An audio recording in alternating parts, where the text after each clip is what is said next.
professionalism demands that you step away from that and that you be as objective as possible. And so, yeah, that's training that's been ingrained in me, and Richard Glover and Trent Dalton and, and Lisa Miller, who's bringing out her own book very soon. It's ingrained in us to write in that way, and hopefully it's still able to be entertaining, not newsy. Yeah. And could you tell us what you hope readers will really love about your book? Yeah, I hope that they'll love, particularly in that it's written in 3 parts. So the first part is Old Kwa, and then there's New Kwa, and then there's Now Kwa. So Old Kwa is, really historical, and that goes back 3 generations, and that's where you kind of get that rich language and what I want, and that sense of place, and just that sort of whimsical feel of the opium smoke curling up around the lamp, and that bless you, that real immersion in the scene is what I hope that readers will experience when they read my book, because and that's irrespective of whether it's historical or whether it's current. I really want people to be immersed in the scene, and I do write in present tense, which I know is I guess it's not unusual, but it's not that common either. So I feel that it's fairly unique in that sense, in that and I think because as a journalist I'm really in the present when I write, and so with the book again, and although I've changed my style quite dramatically for the book because I can write a sentence that's longer than 5 words in the book.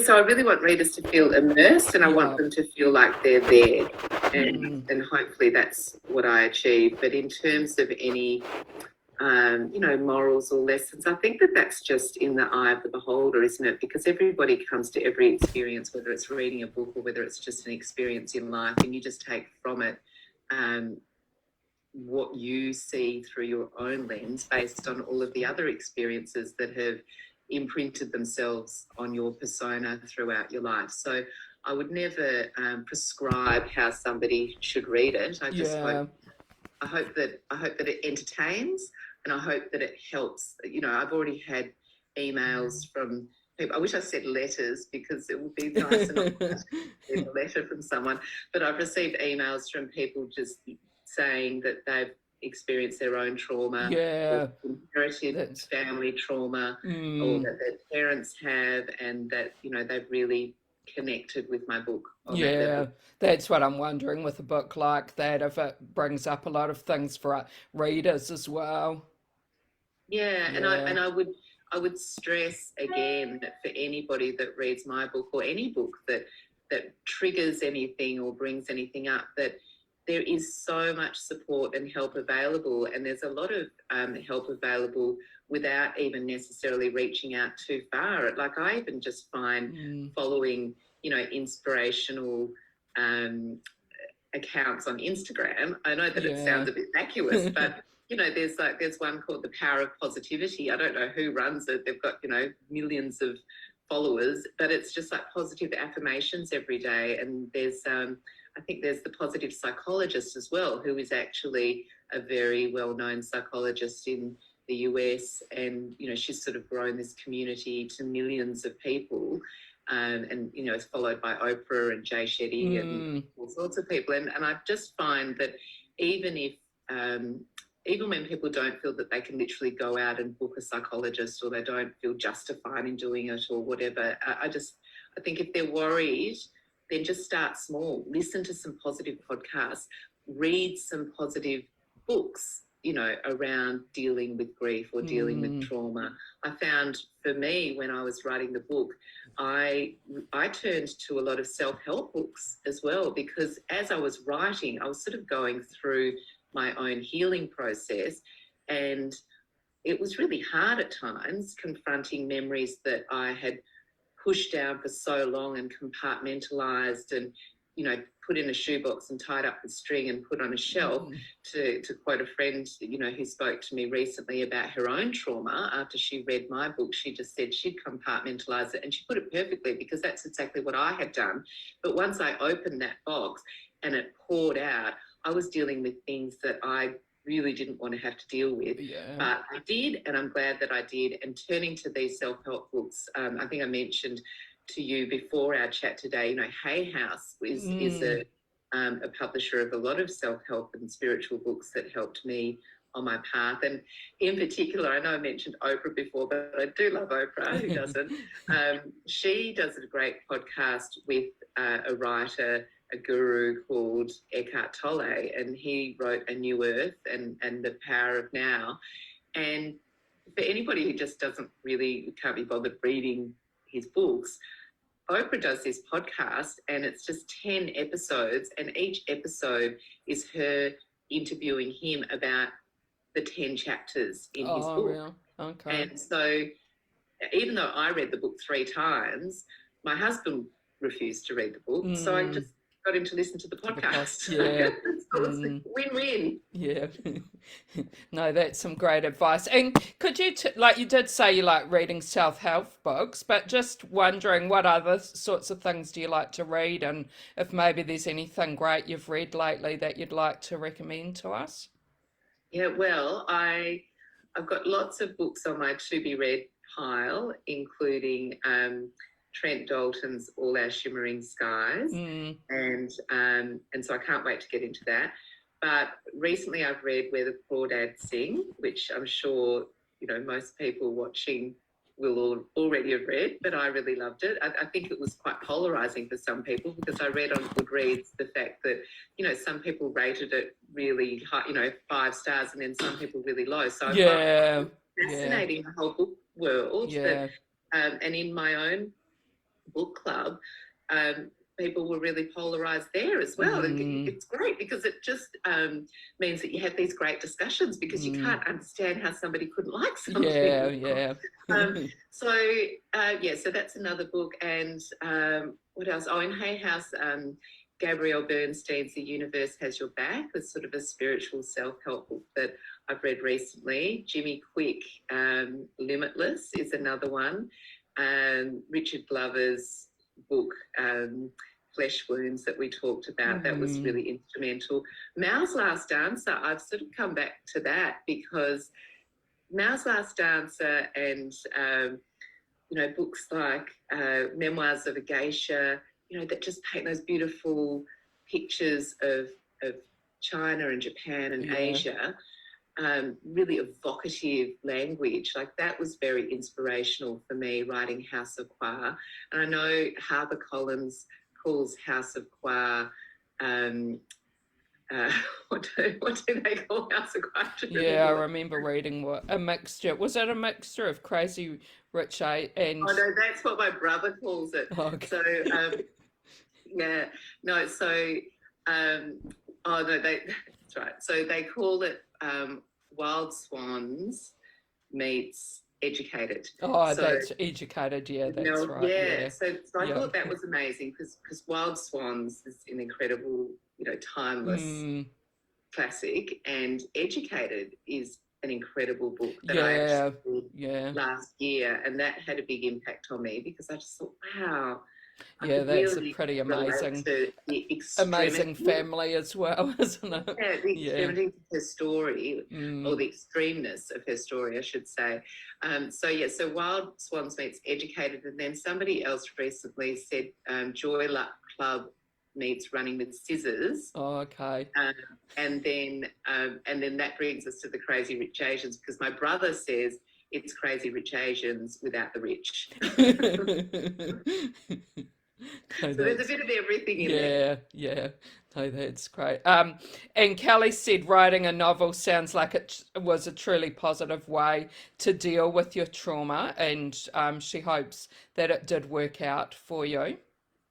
Yeah, it has. I've actually never been happier, and I think that all of those years of running away from the past that never leaves you really didn't help me grow as a person. I mean, it helped me grow maybe professionally and in my family life. But as a person, I have grown more in the last 5 years than I have in the last 20, just because I've dealt with things that really needed to be dealt with. And many of us go through life never dealing with those things. And I cast no judgment on that, but I do know from my own personal experience that although I try to push these things down for such a long time, finally taking the time and creating the space for myself to deal with it was the greatest gift that I could give to myself. But not only that, it was the greatest gift I could give to my husband and my kids, to be able to truly be a better person within myself, be a better mother, a better wife, a better daughter for my mum. My mum actually lives with us now. We didn't really talk much about my mum, but my mum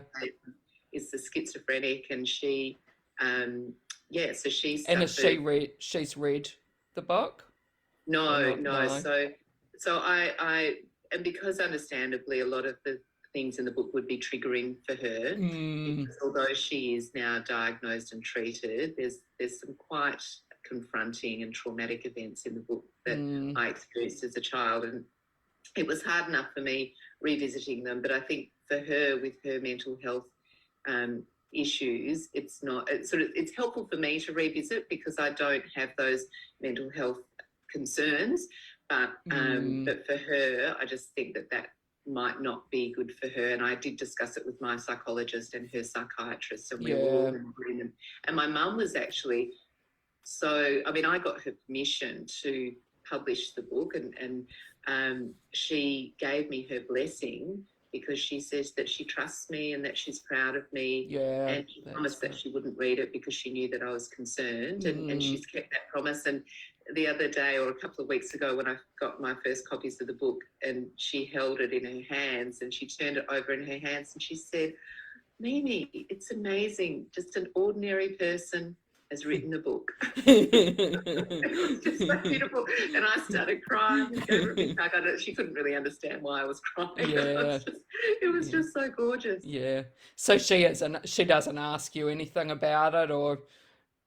No, she don't. Well, in terms of the process around it, she's interested. Yeah, so when I'm doing an interview, for example, I mean, not this one now because it's at night time and the kids and my husband are home to look after the dog and the cat and everything. But if it's during the day, I might take the dog over to my mum's house because she's just in a little granny flat on our property, and I'll just say, "Oh, can you look after Cookie because I can't have any noise while I'm on air." So that sort of thing. So she sort of likes that involvement, and also with the TV ad that's on the ABC network at the moment, I did show her, that animation, and that was something for her to see that. And she's seen her photo in the back of the book and those sorts of things. So she's excited about the process, and she knows that it's been a healing journey for me. And she's probably seen me, be in a better place with her as well as a result of writing my story. Yeah.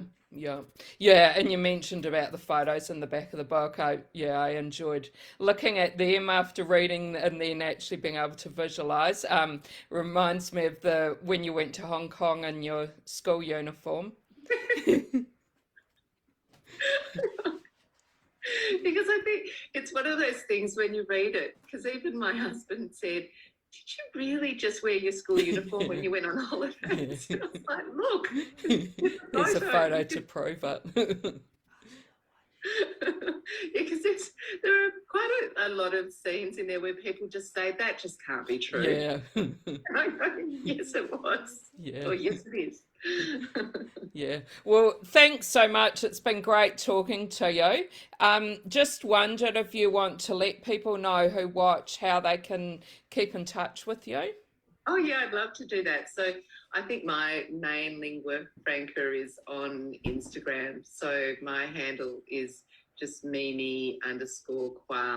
But I think if you look up Mimi Kwa, then, I'm either first or second on there.